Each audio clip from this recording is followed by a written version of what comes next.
Okay, so magandang umaga po sa bawat isa at higit sa lahat sa ating dakilang Diyos na makapangyarihan sa lahat. Pwede po bang sabit mo tayo magsitayo at muli ho natin ialay sa Diyos ang ating buong katawan? Tayo po nalangin. O Diyos na mahabagin at makapangyarihan sa lahat, kami po ay nakatayo sa iyong presensya. Sa iyong trono ng habag, kami po ay dumudulog at ang Banal Espiritu hindi kami kailangan sa araw na ito.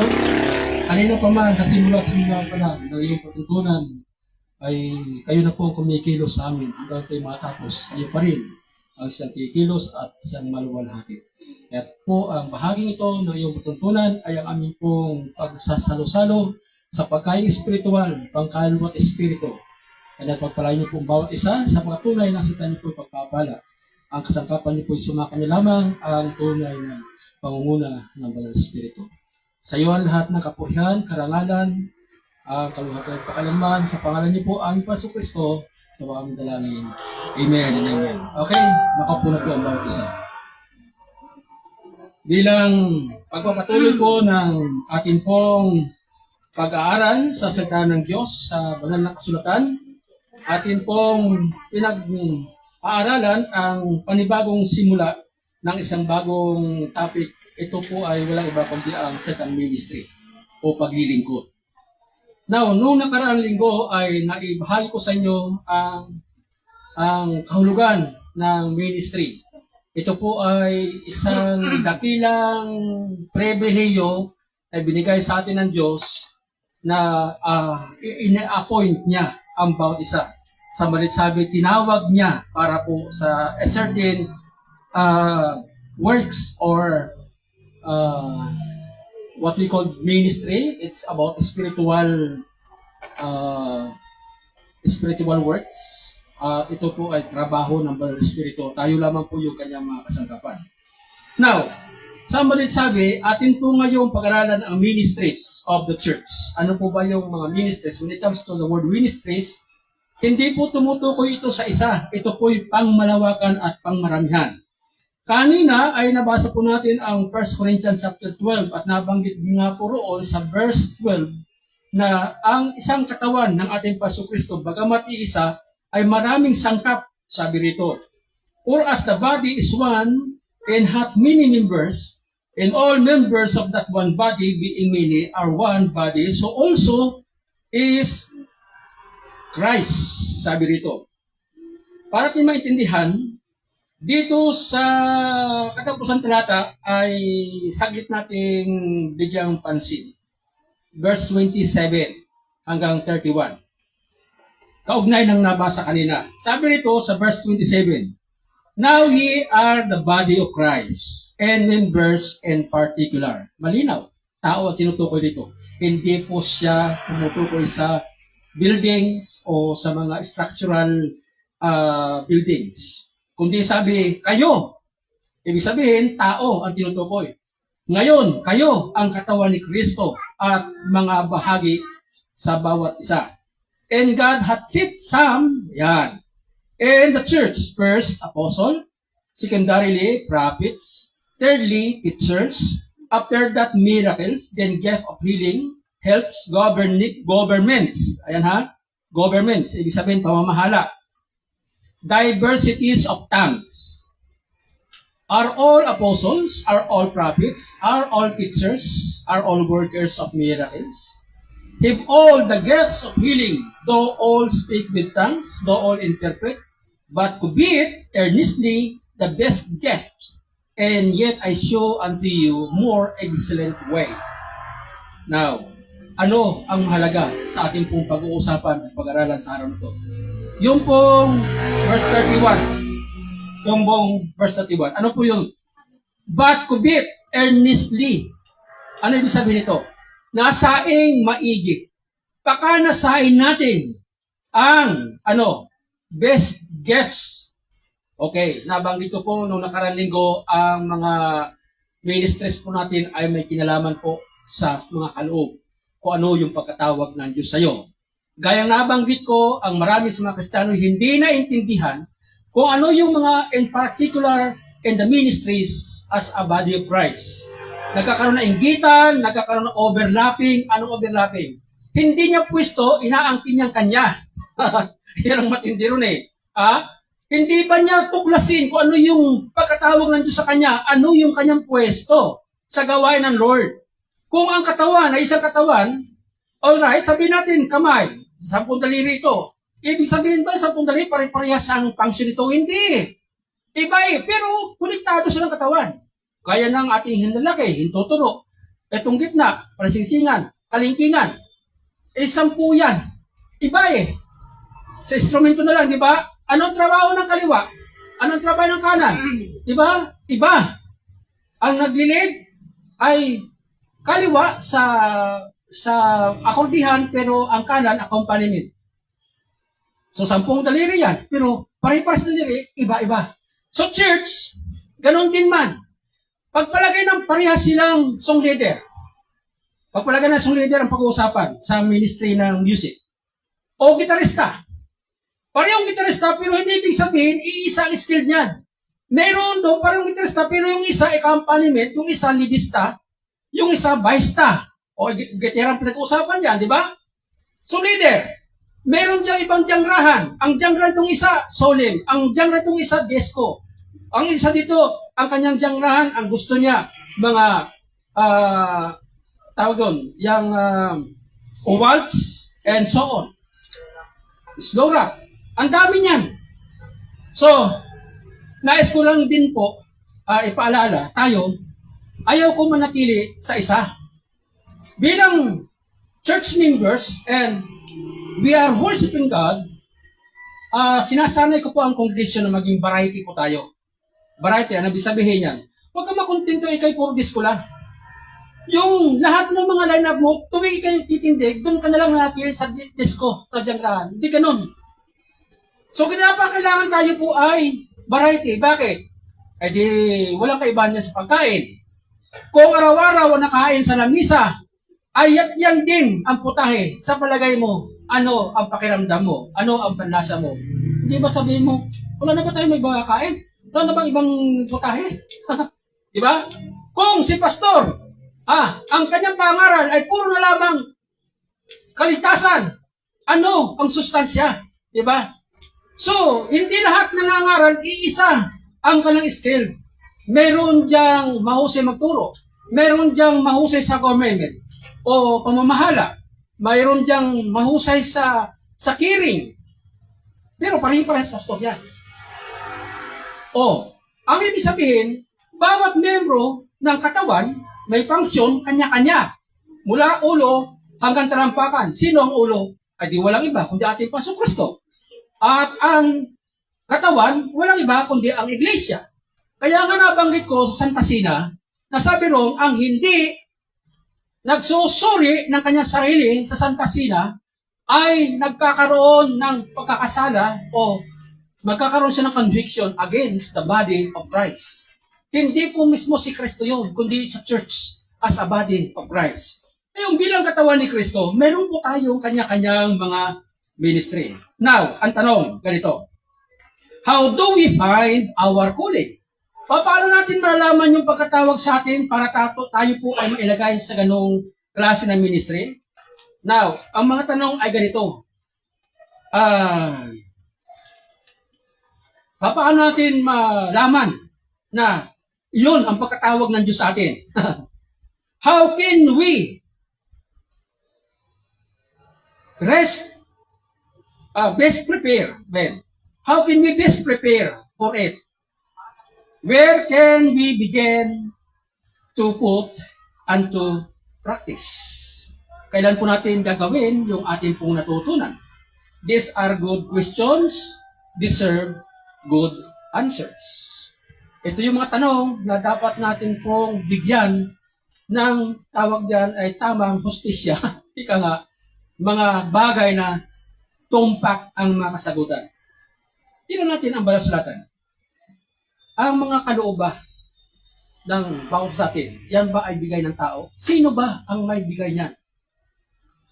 Aklat po ng Lumang Tipan sa aklat ng awit. Tingnan natin kung paano ipinahayag ni David ang kanyang sarili. Yung pagkatawag ng Diyos sa kanya bilang isang musikero at isang musisyan. Si David ay ehemplo natin when it comes to praise and worship. Dahil napakaganda naman talaga yung pattern niya. Kung paano siya nag-worship sa Lord, kung ano yung mga prayer niya. Kaya magandang ehemplo talaga si David. Kaya dapat nga lang na siya ay bansagang salmista. Okay. So, Psalm 75, verse 6 to 7.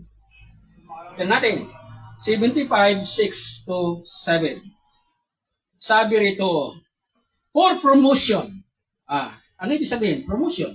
Paano sa Tagalog yan? For promotion cometh on high.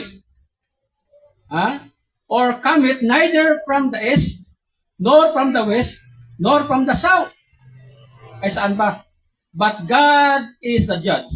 He put it down one and set it up another. Ano ho sa Tagalog? Okay? Pakisuyo sa Tagalog. Anong pagkasabi? Tagalog ba yan? English din.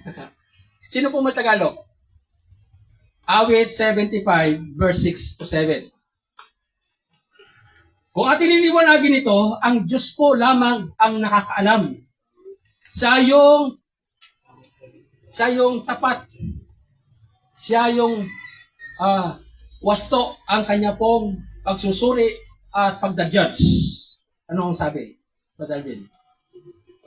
75 verse 5, 6 and 7. Sapagkat hindi man mula sa silanganan, o mula man sa kalunuran, o mula man sa timugan, ang pagkatataas. Kundi ang Diyos ay siyang hukom. Niyang ibinababa ang isa at itinataas ang isa. King James din pala yan.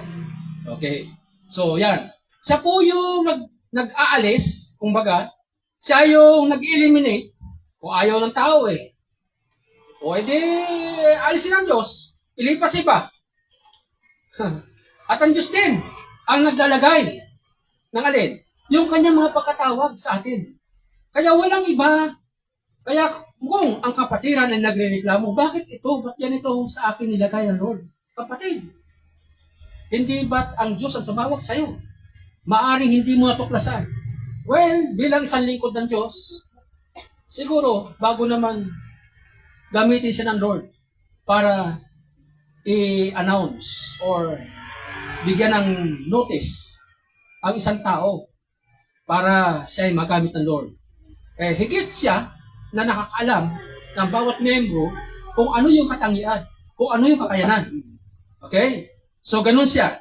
Meron namang mga kapatiran talaga na gifted. Pag sinabing gifted, hindi lang isa yung kanyang alam. Kaya ni Paul, ang kanyang ordination ni Paul ay missionary as apostle.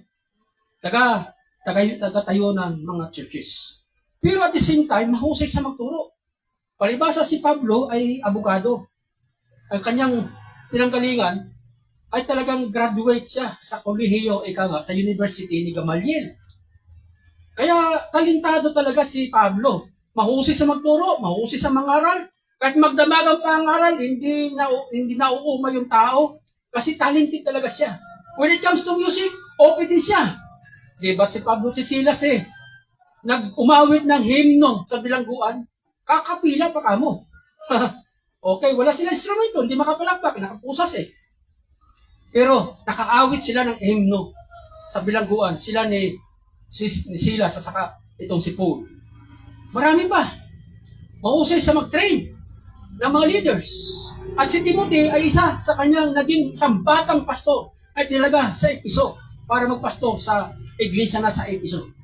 So, ibig ko sabihin, sila yung mga natatanging mga ehemplo na pwede nating makunan ng idea ang ating Panginoong Kristo.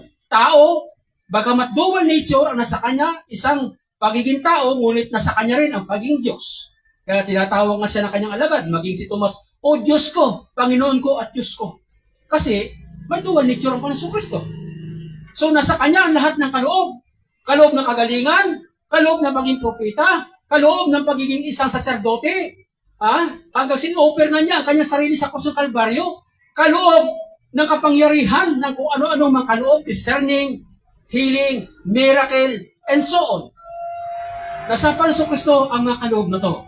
Now, ang tanong, paano ba ang dapat nating gawin Kung ang sabi ng Biblia ay ang Diyos ang siyang nagbigay ng mga kaloob na to sa atin.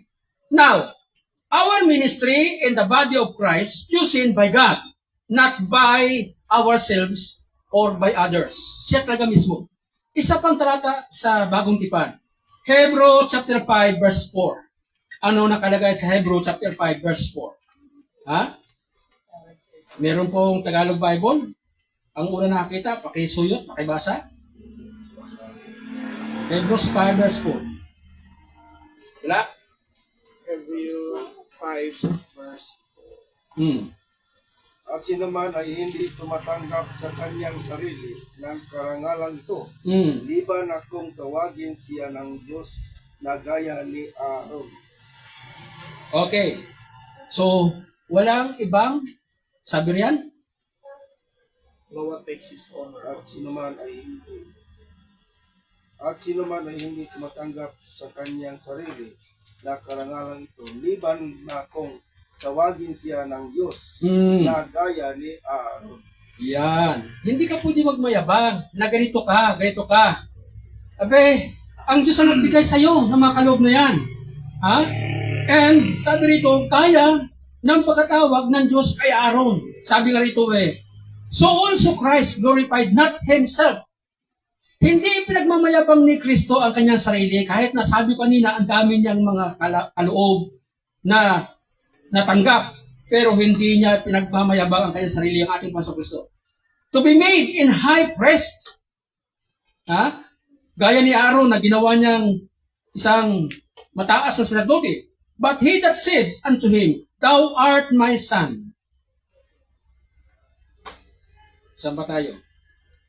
Hebrew chapter 5 verse 4. Okay. And no man seeketh his honor unto himself, but he that is called of God as was Aaron. So itong verse 5 po ay continuation. So ibig sabihin, wala po tayong pagmamalaki sa ating mga sarili. Alright, so ang Diyos kasi ang tumatawag sa atin. Now, God set a written scriptures for the church para ito yung maging partner natin. God sits within His church local leaders. Tayo po ay binigyan ng mga local leaders. Isa pa ako sa mga local leaders. At mayroon naman talaga yung pangkabuuan. Sa Christ Coming, ang ating pong pangkabuuang leaders ay si Bishop Gis Hilaw. At sa bawat mga churches ay may mga local leaders. Ang tawag sila mga pastors, missionaries. They are apostles, yung mga missionaries, mga pastors, teachers, and so on. Mga prophets. Yan po yung mga nasa local. Later on, ating pag-aralan yan. Now, kung ang Diyos ay naglagay ng mga local leaders kaya ng mga pastor, ang tanong, ano ba ang trabaho ng pastor? Okay? So bilang isang leader, ang pastor po ay tinaguri ang ruling leaders. Siya yung leader na nagro-role. Siya yung leader na nagpro-protect. Siya yung leader na nagde-direct. Anong direct? O ay di siya yung nagbibigay ng direction. Kapatid, ito ha, ito yung gagawin natin, itong gagawin. Hindi siya komando. Siya ay servant leader, ang isang pastor. Anong servant leader? Hindi kaya sa secular, ang mga leaders ay parang mga hari. Kala mo kung sinong mga presidente at hari na komando na lang. Ang church, pag ikaw ay naging leader, baliktad. You are a servant leader. Hindi ka commander, kundi leader na servant. Anong leader servant? Servant leader? Kaya ng Panginoon Kristo. Siya tinawag ng kanyang mga apostol na guro at Panginoon. Pero ano ginawa niya? Binigyan niya ng halimbawa. Hinugasan niya ang paa ng kanyang alagad at sabi niya, kung ako ay tinatawag niyong Panginoon at ang inyong master, gayon, tinuturo ko ito sa inyo na gawin din niyo sa inyong kapwa. Tinuro niya yung humbleness. Yung pagpapakababa, hindi ibig sabihin na aapakan ka, kundi yung humility. Sabi nga, pagka isang puno ay maraming bunga, yumuyuko yung kanyang mga sanga. Yung puno na mayabong na walang bunga, nakatirik lahat ang mga sanga. Ano ibig sabihin yan? Kinukumpara din ng Diyos ang tao sa isang punong kahoy. At sabi nga ng Panginoon Kristo, ang bawat punong hindi magbubunga, puputulin niya ang mga sangang hindi pa kinabang. Ngunit yung mga sangang nagbubunga, lalo pa niya nililinis upang lalo ito magbunga. Ano ibig sabihin sa ministry? Well, ang isang Kristiyano, bagamat tao ka, kung ano man pinag-aralan mo, okay yan. Now, ang tao na sa ministry, hindi lang isa yung kanyang qualification. Kinakailangan pasado ka physical qualification, good health ka. Mayroon din namang mga tinatawag na may mga kapansanan para doon sa may mga kapansanan. Para sila makapaglingkod at magsilbing patotoo. Pero ang normal na katangian ay good health. Kasi paano ba pangaral ng Diyos ay nagpapagaling kung ikaw ngayon masakin? Ikaw ay sumpungin ng sakit. Ay samantala pinapangaral mo ang Diyos ay isang healer, isang protector. Tapos ikaw ngayon ay masakin. Ay sala yan, di ba? Kaya dapat ang isang naglilingkod sa Lord ay good health. Na ang ibig sabihin ay mayroon siyang health awareness. Pangalawa, yung kanyang educational background, yung kanyang mental, ay mayroong magandang IQ sapagkat maaring siya po ay may pinag-aralan. Ang ibig ba sabihin ng ministry para lang doon sa may pinag-aralan? Hindi ang unang pinuntahan ni Jesucristo ay yung mga mangingisda. Si Pedro, si Juan, Santiago, yung 12, hindi lahat yan ng mga profesional. Sila ay pangkaraniwang mga tao na mga mangingisda. Mas tirado lang nila ang dagat at kung paano mangisda.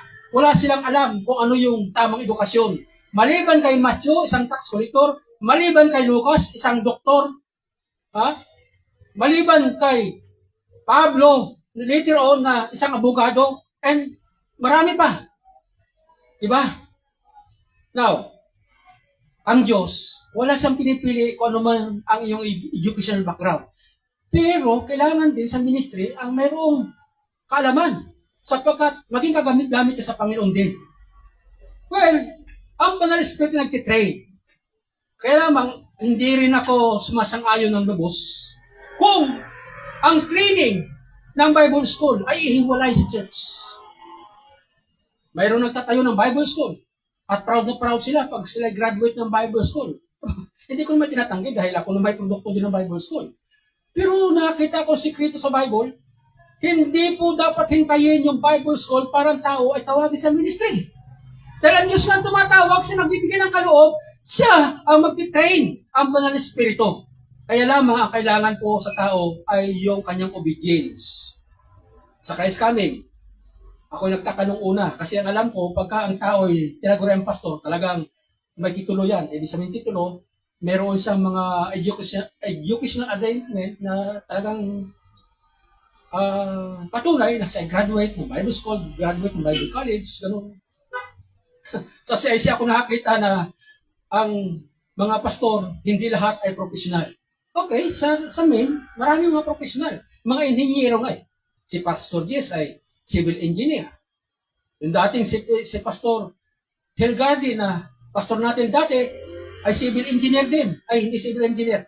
Electrical engineer. Kaya nga pinaguhit ko sa kanya ang plano ng electrical sa church ng Christ Coming Mindoro sa Labasan. Kasi siya ang tituladong engineer sa electrical engineer. Si Pastor Aquino, abogado. Si Pastor Abel, abogado. Talaga as in, talaga nagpa-practice sila ng pagiging abogado. May mga doctors tayo. May mga nurses. Marami mga profesional. Kaya lang, anong ibig sabihin? Ang ministry, wala siyang tinatangi. Kasi tinawag ka ng Diyos. Ngayon, kung nandun ka sa pwestong yan, abay, dapat mong intindihin. Balik tayo sa local. Kung ang church, local church, ay maraming mga klaseng membro at may mga katangian ang mga tao riyan na tinatawag ng Lord. Maging yung pastor, gaya ko, nasa local church. Now, ako bilang senior, ang pinag-usapang senior, hindi yung may uba na, medyo nagkakalbo-kalbo na yung ulo dahil sa katandaan na, yung sa senior at seniority, hindi po ibig sabihin ay matanda na. Okay, siguro masabing ako ay senior dahil talagang nasa edad ko na. Okay, at saka yung tagal na. Pero yung pagiging seniority sa ministry ay kung ano ang hangganan at yung kanyang level ng kanyang pagkagamit sa Lord. Sa bagay, ako ay naging senior pastor ng Christ Coming Mindoro, hindi dahilan sa ako ay senior na. Nagka-iedad lang ako noon ng 27, 28, mga ganyan, 7, 28 hanggang 30. So ako na yung inilagay ng Lord na senior pastor ng Christ Coming Mindoro. So yung mga naging pastor kasama ko, mga matanda sila sa akin. Pero ako yung kanilang tinitinang senior. Ano ibig sabihin? Yung level ng ministry ay mas higit, mas malawak yung kanyang spiritual foundation kaysa sa mga ibang kasama. So kung pag-uusapan ay mga pastor, at lalo tigit kung alam mo, ito ay senior pastor ninyo. Kaya may sinasabing associate eh. Isipin nyo, nung tayo ay nasa Bacoor, sama-sama. Noong Christ Coming sa Bacoor ay dinatnan ko. Pinadala sa atin si Pastor Harold Galvin. Ano ang kanyang posisyon noon? Hindi siya host pastor. Ako yung senior pastor, ako din yung host pastor. Anong ginawa ng Diyos sa kanya? Siya, inassign ng Lord na associate to be. Nangyari, nung bandang huli, na iba na yung kanyang prinsipyo. Wala na tayong usapan doon. Kasi nakaraan na yun. Pero ibig sabihin, when it comes to seniority, dapat naroon yung paggalang, naroon yung pagrespeto ng kongregasyon sa kalang pastor. Now, ang Panso Kristo, bata pa siya. Mas matanda yung kanyang mga alagad. Sina Santiago, sina Pedro, sina Juan, mas matatanda yan sa ating Panso Kristo. Ang ating Panso Kristo, nung tawagin ng Lord, 30 anyos. Diba? Nung binautismuhan siya sa Luke chapter 2 o chapter 3 ng Luke, ang edad niya nung siya bautismuhan ay 30 years old. Sapat na yung kanyang pagiging matured na tao para tawagin siya ng Diyos sa ministry. Pagkatapos ng bautismo, ayan na. Nag-ayuno siya ng 40 araw, 40 gabi, at natanggap niya kapangyarihan ng Banal Espiritu. Now, ito kanyang mga kasamang mga apostol, mas matatanda sa kanya. Pero bakit sila ay respetado sa ating Panginoon? Bakit? Sapagkat sa seniority. Now, sa congregation, ganoon din. May mga membro kasi na, kung sila mga tanda na, at yung pastor ay bata pa, ayaw nilang masyadong irespeto. Tinatawag lang pastor, pero hindi nila sinusunod. Kasi katuloy nila, mas matanda sila. Lalo na yung matandang kongregasyon na, simbahan na established, tapos nagpadala ng pastor na bata pa. Minsan yung problema dyan eh. Hindi nila ma-respeto maigi yung batang pastor. Hindi nila naintindihan na ang seniority sa ministry ay yung level ng paggagamit ng Diyos sa kanila. Yung lalim ng kanyang espiritual na pundasyon. Ang tanong ko nga mga kapatid kung nagkataon halimbawa si Pastor Perry ay 20 years old lang at pastor ninyo, ano kayo palagay nyo? I-respeto kaya ninyo? Ha? Kasi meron ng kasama din kabata kong tinawag ng Lord. Ang edad ko lang ay 19 years old, pa 20, nung naging student pastor ako. Ha? Abay, may dinatnan ako mga membro sa Assemblies of God na matatanda na. Noong una, parang ayaw nilang maniwala sa akin, ayaw na akong espiritu kasi ang uban na nga nila mga 50, 60 na, 60 years old, ay ako ay 20 plus lang. Kaya tawag nila akong pastor, minsan naalangan lang sumunod sa aking mga pinapagawa kasi matatanda na sila. Yan ang problema minsan sa congregation, sa local church. Kapatid, ang pagiging masunurin sa gawain ng Panginoon ay hindi sukatan yung edad mo. Ang sukatan diyan ng pagpapasakop sa gawain ng Lord ay yung kung ano yung nilagay ng Lord sa pamumuno, irespeto mo yan. Kasi hindi ilalagay ng Diyos yan kung wala siyang kakayanan. Tanda natin yan. Amen ba mga kapatid? Hindi ilalagay ng Diyos yan kung mababaw yung kanyang pundasyon. Kahit pa sabihin natin, training yan Ginagamit pa rin ng Diyos yan. Bakit? Yung kaloob niyan, yung alam niyan, alam mo? Di ba? Hindi. Maaring si pastor, mayroon din kayong alam na hindi ko na alam. Bakit? May kanya-kanya tayong level ng ministry. Kaya nga ayaw kong mag-overlapping. Kasi dapat mong intindihin kung ano yung level mo talaga, yung pagkatawag ng Diyos sa'yo. Doon ka kumilos. Yung iba nag-iinggit. Inaiinggitan yung isang kasama sa church, bakit daw sila lagi nilang ganun doon? Kapatid, ang dapat mo intindihin ay kung ano ang pagkatawag ng Diyos sa'yo at iyong discover mo ngayon yung iyong talent. Yung talent mo, dyan pa gagamitin ng Diyos sa ministry. Kaya nga dito sa church na to, ay in-exercise ko po yung i-appoint kayo na magkaroon ng bahagi every first Sunday yung mga kalalakihan para magsalita. Yan ay paraan lang para mahubog kayo at makita kung talagang gaano nyo nililinang at pinag-uhusay ang inyong posisyon bilang mga co-workers sa gawain ng Lord. Eh, saan ba magsisimula yung mga doktor? Hindi ba sa pag-aaral? Bago sila nagkaroon ng ganung titulo, katakot-takot na aral yan. Sa gawain ng Diyos, gaya ko, hindi ko naman talaga pinangarap magpastor. Baka alam nyo, hindi ko talaga pinangarap. Kaya nga sabi ko nga sa inyo, patutuko ko nga hanggang napalo na lang ako ng Lord, katatakas ko, ayaw ko nga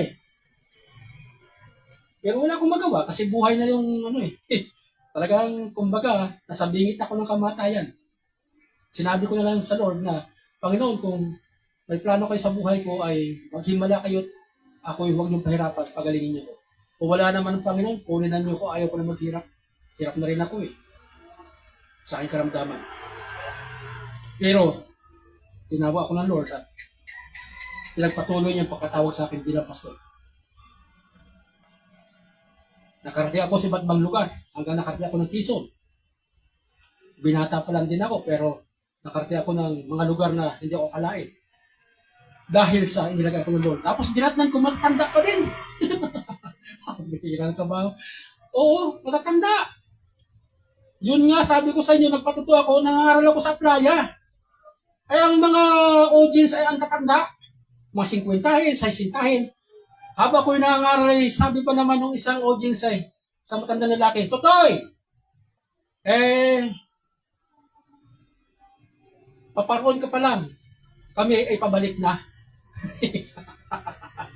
Tapos nung marinig niyo yung aking salita na, alam niyo po, pag ang tao hindi manampalatay sa Panginoon ay pupunta sa dagat-dagatang apoy. Abay, sumapatagal siya. Totoy, sabi niya, hindi na kami kasya doon. Sa puwira na kami, nagulat din ako. Bakit po? Kasi dagat-dagatan lang pala yun Sa laki ng buong mundo, ay marami ng tao doon. Sikip na yun, kaya kami awas na, hindi na kami sakop nun. Hindi. Pero, biglang, inilagay ng Lord sa akin yung wisdom sa kanyang salita. Sinabi niya ng Lord, sabihin mo ako na Diyos, ang langit ay aking trono at ang lupa ay tungtungan aking paa. Kung gaano kalayo ang silangan sa kanluran, ganyan ang aking pag-iisip. Sinabi ko, pag sinabi pang dagat-dagatan ho ay gaya ng isip ng tao na isang maliit lang na lawa. Kung ano ang langit, kalayo sa lupa, ang langit ay trono ng Diyos at ang lupa ay tungtungan ng kanyang paa. Kung gaano kalayo silangan sa kanluran, ganyan katayo ang isip ng Diyos. Ang lupa at ang langit, kung anong distansya, ganyan ang lawak ng plano ng Diyos. Naintindihan niyo ba ang hindi ko sabihin? Tumahimik sila. Pag sinabi pang dagat-dagatan ng Diyos ay ibig sabihin isip ng taong isang lawa lang maliit? Hindi. Well, pagdating sa ministry, mga kapatid, marami tayong mga bagay na encounter na minsan hindi natin maintindihan. Alam niyo ba ang sikreto ng lahat ng ito? Walang iba kundi ang power ng banal na Espiritu. Balik tayo sa Korinto Batong Tapos. Nagsisimula pa lang tayo po sa pag-aaral na to. Ano ang sabi at pangalan ng Panginoon nang si Pablo ay kanyang gamitin? Alam niyo ba ang Korinto ko ano? Pagano? Ang lugar ng Korinto ay isang lugar na masyadong open cities. Ano yung open cities? Marami silang mga kaliwaswasan, mga tao roon ay pusakan ng mga makasalanan. Mga pagano kasi. Ang Korinto ay pagan cities. Pagan region. Pero nagtayo ng church doon. Ano ang palala ni Pablo? Tayo rin, mga Pilipino, ay kasama po sa paganong bansa kasi hindi naman tayo dugong Hudyo. Kaya pagano? Gayon man, tinawag na yung Diyos na iglesia at kanyang mga anak.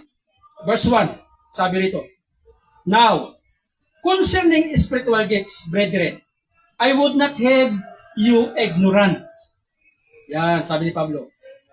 Kasi nga, mga pagano sila eh. Sabi ni Pablo, ngayon, mga kapatid, ayaw kong hindi ninyo maintindihan ang tungkol sa mga spiritual na kaloob. Now, you know that ye were Gentiles. Tamo ha? Sinabi nga ni Pablo eh. Now, you know that ye were Gentiles. Carried away unto these dumb idols, even as ye were led. Hindi, ang sabi ni Pablo, totoo naman talaga. Kaya tayo man eh, ganun din mga Pilipino eh.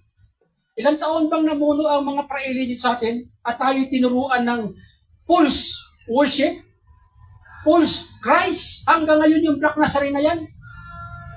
Dinudumog ng maraming tao. Bakit? Ganyan na hibang ang mga tao. Eh ba naman, sa loob pa naman sa history ng Pilipinas eh, within 300 years na tayo pinamugaran ng mga praeli ng mga Kastila at na-brainwash ang Pilipino sa Pilipinas ng ganong klase mga false worship. Oh. Kaya ganyan na resulta natin. Kaya ang Pilipinas,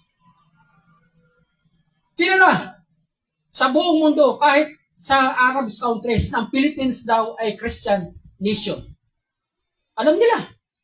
Pero ako nagtaka, kilala pala ka akong Pilipinas sa Christian nation?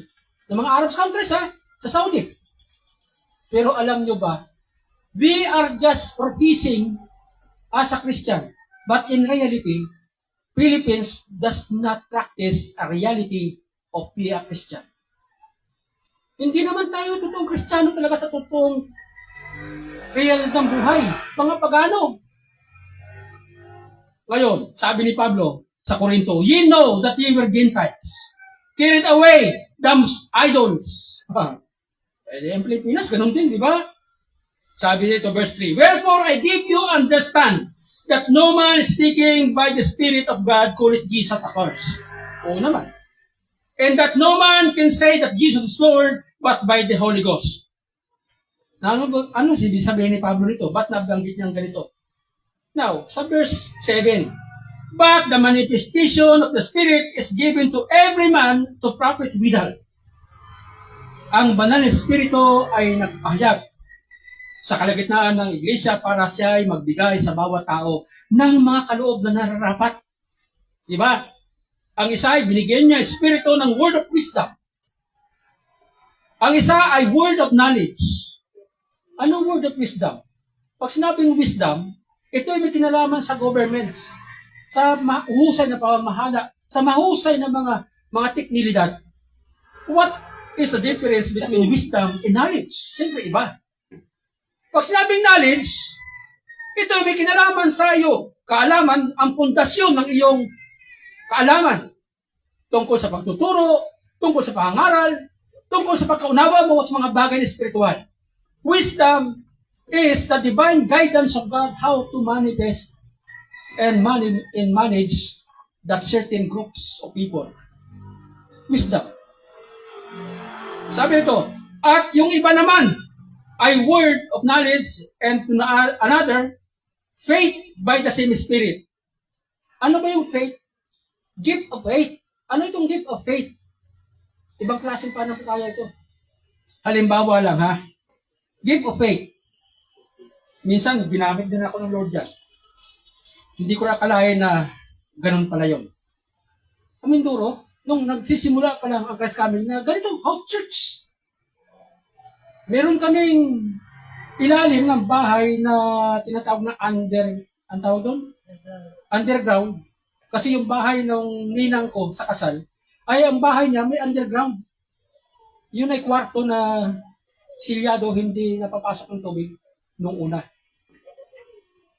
Aba, yun ang ginawang prayer room namin.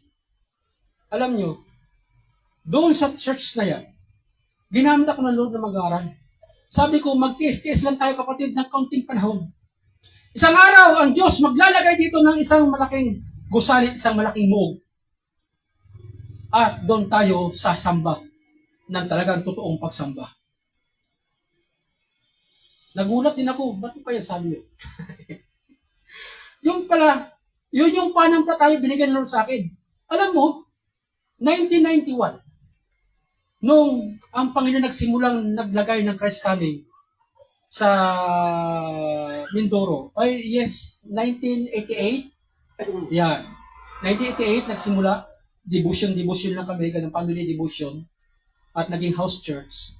By 1991, 1993, yung taon na yan, bigla ang Diyos ay nagpahayag na itatayunan niya ang katuparan ng iglesia ng Christ coming sa Mindoro. Wow, nagulat na lang ako, oh. Dumating si Pastor Aquino at sabi, oh, saan tayo rito magtatayo ng church?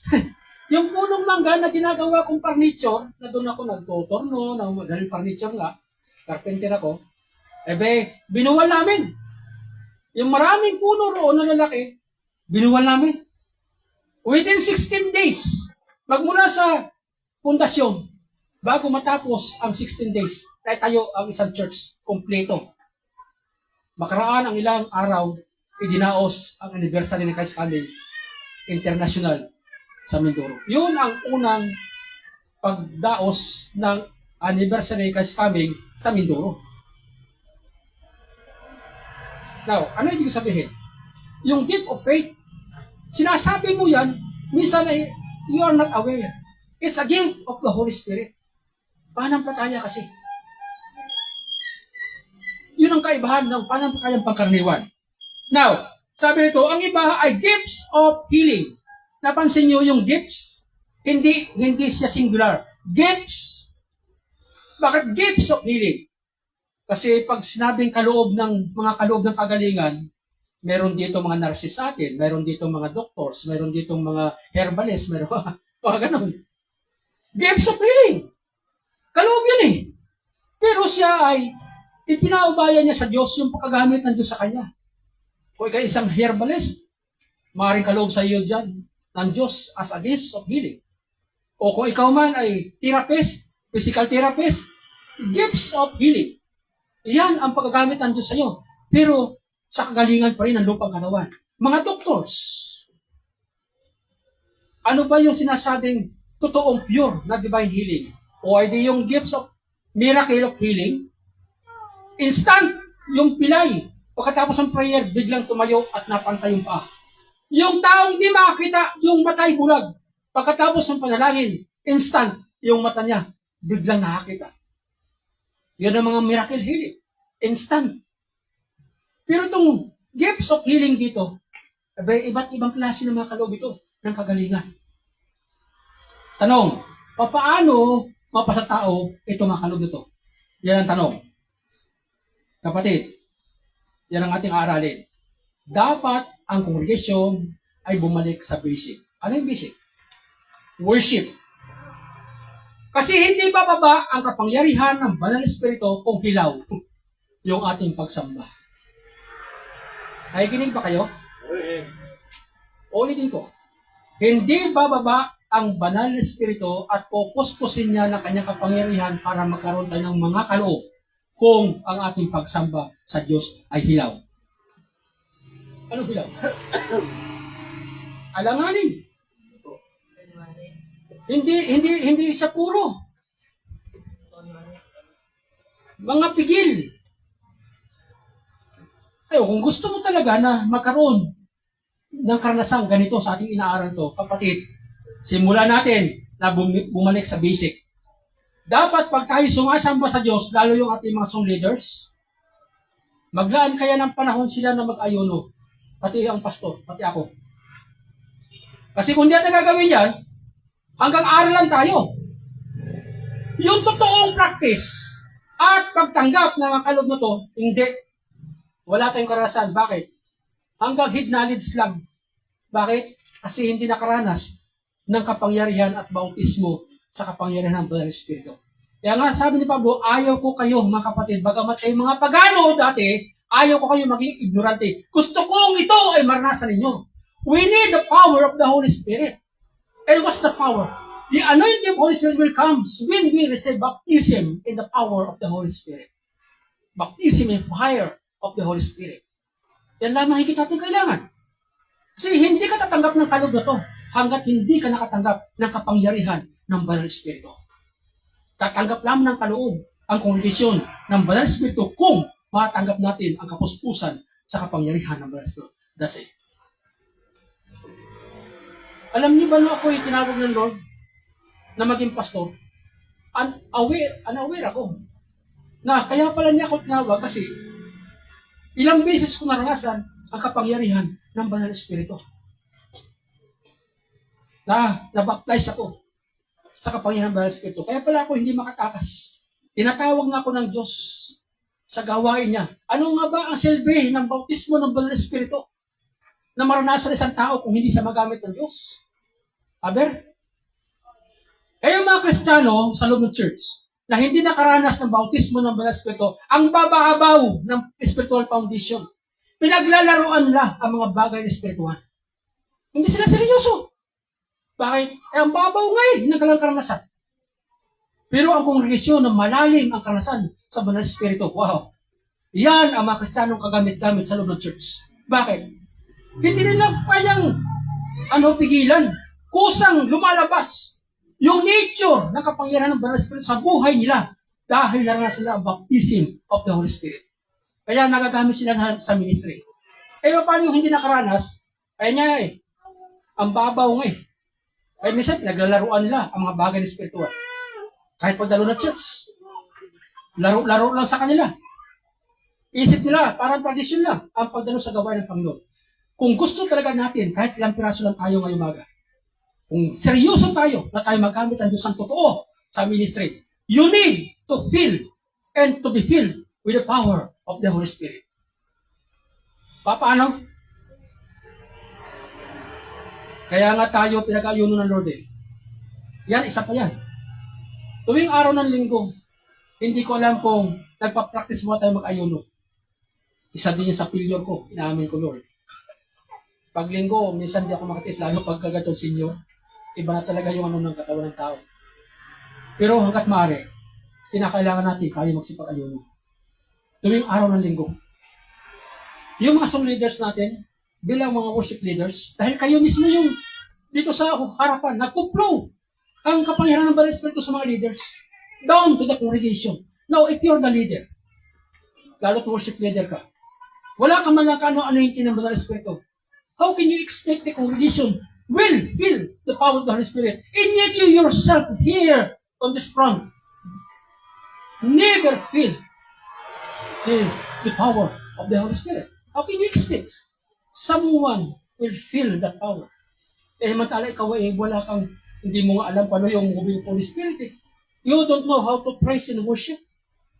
Kahit sing in the Spirit Ang mga song leader, alam mo yung pinatugtog na component, pinatugtog na music na kanta lang ng kanta. Wala sila naintindihan kung anong sing in the Spirit. They don't know how to lead the congregation in worship. Kung gusto natin magamit ng Diyos sa ministry, ang basic, dapat natin seryosuhin ang pagsamba sa Diyos. And try to covet earnestly, sabi ng verse. Covet earnestly the gifts of the Holy Spirit. Okay ba, mga kapatid? Okay ba kayo doon? Pray tayo po na next time ay ang Banal na Espiritu ay bumaba sa atin. Kailangan po natin talagang kapangyarihan ng Banal na Espiritu. Tayo po natin manalangin. Once more again, our Heavenly Father, we're so thankful of your word as our reminder.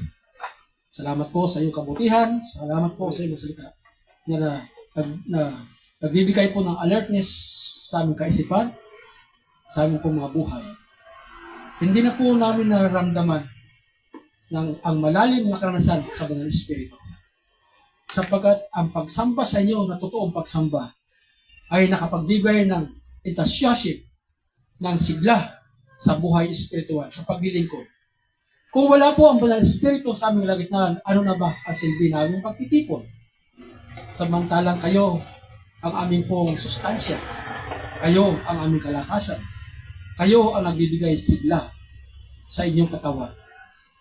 Kaya Panginoon, tulungan niyo po kami, maging ang lingkod niyo pong ito, Panginoon, ay maranasan muli namin ang pagkilos, ang malalim na pagkilos ng Banal na Espiritu sa aming kalagitnaan. Kung paano kami magsamba sa inyo sa Espiritu at katotohanan sa pagkatunay na ang Diyos ay nasa Espiritu. Kaya expect nyo po kami pag sumasamba sa inyo ay sa spiritual na paraan, sa espiritu at makatotohanan. It's our part to acknowledge ourselves, Panginoon, na kailangan namin kayo upang ang pagsamba natin makatotohanan. Hindi gaya-gaya lamang. Hindi dahil sa aming kasama, kaya kami nakikisama, kundi makatotohanan na pagsamba at nasa espiritu ng Diyos. Salamat po, Panginoon, sa iyong mga paalaala. Salamat sa iyong mga sila. Pagpalain niyo po ang kongregasyon ito, Panginoon, bagamat kami kakunting bilang, ngunit nagsisimula ang kaunting bilang upang ito'y lumawak. Gaya ng unang iglesia, nagsimula lang sila sa 120 at umabot sila ng 8,000, 6,000, and so on, kumalat sa buong mundo. Panginoon, salamat po sa iyong salita. Ang lahat ng ito ay sa inyo po ang kapasamaran. Marami kami mga pangailangan, Panginoon, sa buhay. Subalit, higit sa lahat, bilang mga manok tayo, may dual nature kami sa aming buhay. May taglay kami espiritual na buhay, may taglay kami laman. Subalit, ang higit namin nais, Panginoon, maging mas matimbang ang aming espiritual upang huwag kami magumon sa mga bagay na makalaman. Salamat po, O Diyos, sa iyong mga sa araw na ito. Lahat ng ito ay sa inyo pong papuri, pasalamat, kaluhat karangalan. Sa pangalan niyo po, Pastor Kristo, ito pa ang dalangin. Amen. Amen.